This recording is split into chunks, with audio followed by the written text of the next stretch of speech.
we've got Mad Scientist. So that is Adam. So Mad Scientist, that's a little bit like Luke was for, where is he going? For Heisenberg. So Mad Scientist just does a lot of random shit and it works. Throws stuff at the wall continuously and is like, let's try this, let's do that, let's freaking do everything. And he knows the game, so he kind of knows what will work, but keeps, throwing stuff and it works. And it's like, God damn it, as his magician, what is he doing? So, that's the Mad Scientist. He's concocting everything and he works it out. So, God damn him. Third place all the time. Not all the time, but statistically wise, that's what he gets generally. Then we've got Marriage of Convenience, number 1. We've got Byron there. So generally he's working with Hayley, which we sort of found out maybe a week and a half ago or so after they were in a SWAT together, I believe, and merged. So I think they've kept the download, like maybe Maddie's in Hayley's pocket, but Hayley's actually with Byron.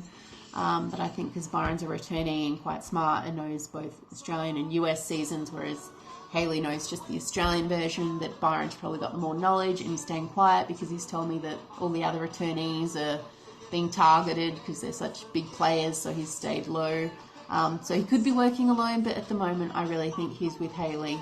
So that's what makes him number 1, because he's got all that knowledge and he's put it out to me to explain a little bit about what's happening, whereas Hayley really hasn't. She's a few steps behind or plays when she gets news like straight away, whereas Byron sits back, thinks about things and then decides on a play and doesn't let it all out, doesn't let things slip. He's very diplomatic and tries not to offend anyone at all, so he's very cautious in that way. So Marriage of Convenience, number 1, quite often wins, or the majority of seasons they do, just I guess because they have that person that they're working with, their ride or die. So I tried to put Adam and I in them for a while because I guess I didn't know any of the other partnerships too well, but at the same time I haven't seen Adam's Confessionals, so I don't exactly know who of us is the number 1 and number 2. As I said before, there's a lot of reasons why they could interchange. So I guess a lot of me thinks that Adam is number 1, but at the same time, he doesn't have that social game that people need to actually win, to keep people happy, to get that jury vote.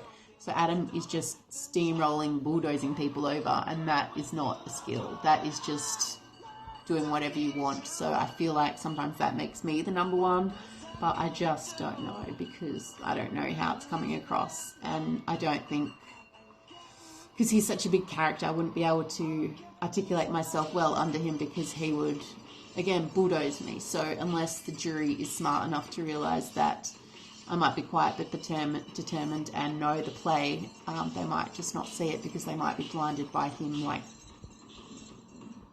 yeah, everyone will be a deer in headlights maybe. So that's why I didn't really put us there, because there isn't a huge line between us. There is in our gameplay, but not in the style that I understand through watching it. So it's hard when you're in there.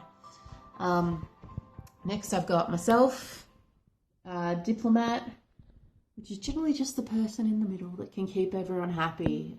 Very, very social, easy to get along with, friendly, just very non-confrontational, and yet no reason to really get voted out, I guess, or they know how to flick it so that they suddenly aren't the target. So I would say the top few that win are the Diplomat, Marriage of Convenience, number 1. Yeah, maybe Old Reliable a little bit, or Narcissist, but it's hard. It just depends what kind of person that is. Doesn't mean they're exactly in that hole, in that pigeonhole. Just means they've got those tendencies and they can still deviate. There's like a spectrum of that character type or archetype, so they could be anywhere, and they could be a mix of a few. With this, there's 13 of them, so someone can often be X Factor and Idiot Savant. So it's all mixed up a little bit. It's only a guide.